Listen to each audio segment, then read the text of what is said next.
அதுவெல்லாம் என்னும் கெபிக்கு போனான். அதை அவன் சகோதரரும் அவன் தகப்பன் வீட்டார் அனைவரும் கேட்டு அங்கே அவனிடத்திற்கு போனார்கள். ஒடுக்கப்பட்டவர்கள், கடன்பட்டவர்கள், முறுமுறுக்கிறவர்கள் யாவரும் அவனோட கூடிக்கொண்டார்கள். அவன் அவர்களுக்கு தலைவனானான். கரலை தட்டி கத்திர வெளியப்பட்டு ஹல்லேலூயா. எங்க தாவீது சவுல் ராஜாக்கு பயப்படுறாங்க.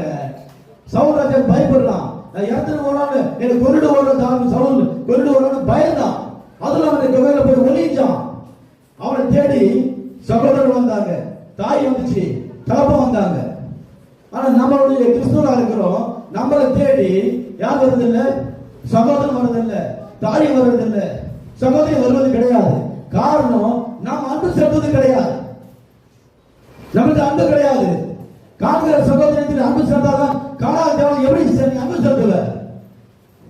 ஹலோ, அப்ப நீ இந்த சோதனை ஜெயிக்க வேண்டும், இந்த சோதனை வெற்றி பெற வேண்டும்.